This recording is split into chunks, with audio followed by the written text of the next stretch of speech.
জল ভরতেছে তখনও আমরা তারা বুলুরে প্রায় সময় ফোন করে কইতাম যে বুলু বানটা মনে হয় ভাঙি যাবরে এখানে কিছু লাগা। তো তখন 5 ইঞ্চি 2টা পাইপ আনিয়া তারা লাগাইছে, মানে ধরেন বান্ধের 2-3 হাত নিচে, হ্যাঁ 2-3 হাত নিচে লাগাইছে। বান্ধের পিছনে যে পাইপের পিছনে যে পাইপটা এটা প্রায় শূন্যভাবে রয়েছে। তখন আমরা বলছিলাম যে কাঞ্চি বাঁশ দিয়ে এটাও আটটাইয়া রাখ, এইটাও তারা করছে না।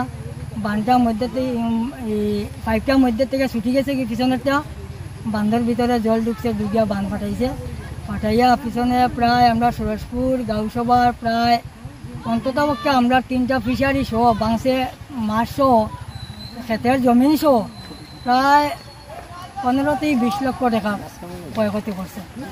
শতাধিক পরিবারের মানুষের ক্ষয়ক্ষতি হয়েছে। বিশেষভাবে ফিশারির মালিক যে আমি নিজে বিমলনাথ, আমার অন্ততপক্ষে 10 লাখ টাকা ক্ষতি হয়েছে। আমার মাছে বান্ধে ফিশারি 3টা বান্ধে ভাঙছে, যে মাছ গেছে নাহলে আমার 10 লাখ টাকা ক্ষতি হয়েছে। আমরা তো ক্ষতিপূরণ চাই, ক্ষতিপূরণ যদি আমরা না দিতে পারে এখানে কোনো প্রজেক্টের কাজ চলতে পারতো না।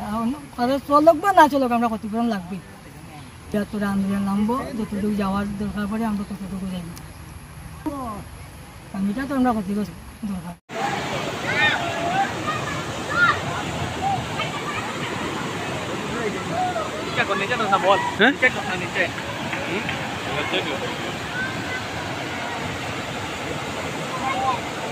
कैमरामैन बना लेता हूँ भाई, उरे को लेता हूँ शेर ये रहा वो बात याद है, वो स्पीड बारे रे भाई ये सर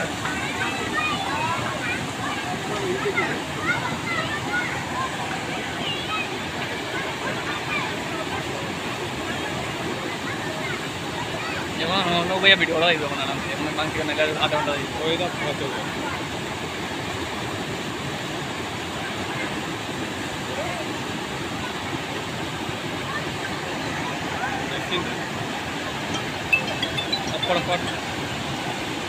ओदे ओए ओए दे ओनो किला यो करे दे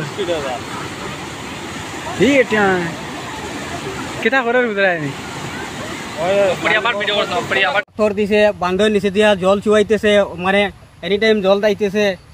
এরপরে তারা কি করলো, বান আমরা বললাম এরকম বান ঠিক তো নয়, বান তো ভাঙিয়ে যাইব। তারপরে কি করছে, ছোটো ছোটো জলের 2টা পাইপ আনিয়ে এখানে দিছে।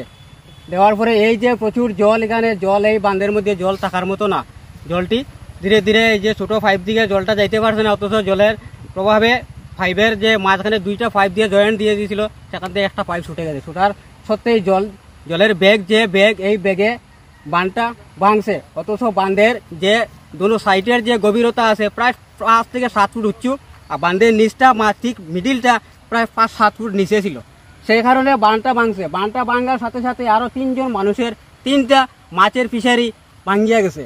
এতে মানুষের অনেক টাকা ক্ষতিগ্রস্ত হয়েছে। তারপরে পিছন দিকে আপনি দেখেন এই যে জলের প্রভাবে এতটা ক্ষেতের যে এতটা ধানের ফসল মানুষের ক্ষতিগ্রস্ত হয়েছে। এই ক্ষতিগ্রস্তগুলা মানুষে যাতে পায়, জনগণে পায়। আমরা যে ধরনের আমরা প্রায় 300 গাছ সুপারি আমার এই রাস্তার জন্য আমি দিছি, এই সুপারি গাছগুলো আমার 1 টাকাও তারা আমার সাহায্য করে না। আমি গরিব সাধারণ মানুষ, খেটে খাওয়া মানুষ। তারপরে যে এই যে একটা রাস্তা কইয়া গেছে, রাস্তাটার মধ্যে সম্পূর্ণ রাস্তা আমাদের পুরানো রাস্তা ছিল, রাস্তা থেকে সাইড কাটিং করছে মাত্র 1-1.5 ফুট করিয়া সাইড কাটিং করিয়া পুরা প্রজেক্টের ফিল্ড পর্যন্ত হেরা গেছে। আমি প্রতিবাদ করছিলাম, প্রতিবাদ করার পরে আমার হুমকি দেওয়া হয় আরো যে এটা পুরো রাস্তা তারা বিল করিয়া তারা বিল বানাইয়া নিছে।